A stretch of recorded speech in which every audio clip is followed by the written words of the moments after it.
5वां दिन स्कंदमाता विशुद्ध चक्र।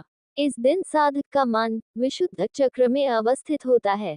तारकासुर को वरदान था कि केवल शंकर जी का पुत्र ही उसे मार सकता है। देवताओं के लिए अत्यंत शक्तिशाली तारकासुर को पराजित करना मुश्किल था। कार्तिकेय शक्ति और ज्ञान के मूर्त स्वरूप थे। उन्हें शस्त्रों और शास्त्रों में निपुण बनाने के लिए माता पार्वती ने स्कंदमाता का अवतार लिया और शिक्षण दिया। इस प्रकार स्कंदमाता से शिक्षा प्राप्त करने के बाद कार्तिकेय ने तारकासुर का वध किया। स्कंदमाता के एक हाथ में बालक कार्तिकेय है, जिन्हें स्कंद के रूप में भी जाना जाता है। माता के आशीर्वाद से साधक ज्ञान प्राप्त कर सकता है और उसका वर्णन अपने शब्दों में कर सकता है। स्कंदमाता का स्थान गले में अर्थात विशुद्ध चक्र में है। माँ दुर्गा जी के 5वें स्वरूप को स्कंदमाता के नाम से जाना जाता है। ये भगवान स्कंद कुमार कार्तिकेय नाम से भी जाने जाते हैं। ये प्रसिद्ध देवासुर संग्राम में देवताओं के सेनापति बने थे। पुराणों में इन्हें कुमार और शक्तिधर कहकर इनकी महिमा का वर्णन किया गया है। इनका वाहन मयूर है, अतः इन्हें मयूर वाहन के नाम से भी अभिहित किया गया है। देवी गोरे रंग की हैं, पीला रंग पसंद है, कमल का आसन है। उनकी 4 भुजाओं में कमल, वरमुद्रा और माला है। शस्त्र रहित स्वरूप ज्ञान का प्रतीक है। उन्हें केले अर्पित किए जाते हैं।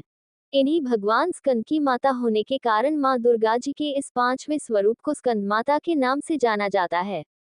इनकी उपासना नवरात्रि पूजा के 5वें दिन की जाती है। इस दिन साधक का मन विशुद्ध चक्र में अवस्थित होता है। इनके विग्रह में भगवान स्कंद जी बाल रूप में इनकी गोद में बैठे होते हैं। स्कंदमाता स्वरूपिणी देवी की 4 भुजाएं हैं। ये दाहिनी तरफ की ऊपर वाली भुजा से भगवान स्कंद को गोद में पकड़े हुए हैं और दाहिनी तरफ की नीचे वाली भुजा जो ऊपर की ओर उठी हुई है उसमें कमल पुष्प है। बाईं तरफ की ऊपर वाली भुजा वरमुद्रा में तथा नीचे वाली भुजा जो ऊपर की ओर उठी है उसमें भी कमल पुष्प ली हुई है। इनका वर्ण पूर्णतः शुभ्र है। ये कमल के आसन पर विराजमान रहती हैं। इसी कारण से इन्हें पद्मासना देवी भी कहा जाता है। सिंह भी इनका वाहन है। नवरात्र पूजन के 5वें दिन का शास्त्रों में पुष्कल महत्व बताया गया है। इस चक्र में अवस्थित मन वाले साधक की समस्त बाह्य क्रियाओं एवं चित्तवृत्तियों का लोप हो जाता है। वह विशुद्ध चैतन्य स्वरूप की ओर अग्रसर हो रहा होता है। उसका मन समस्त लौकिक, सांसारिक, मायिक बंधनों से विमुक्त होकर पद्मासना मां स्कंदमाता के स्वरूप में पुनर्तः तल्लीन होता है। इस समय साधक को पूर्ण सावधानी के साथ उपासना की ओर अग्रसर होना चाहिए। उसे अपनी समस्त ध्यान वृत्तियों को एकाग्र रखते हुए साधना के पथ पर आगे बढ़ना चाहिए।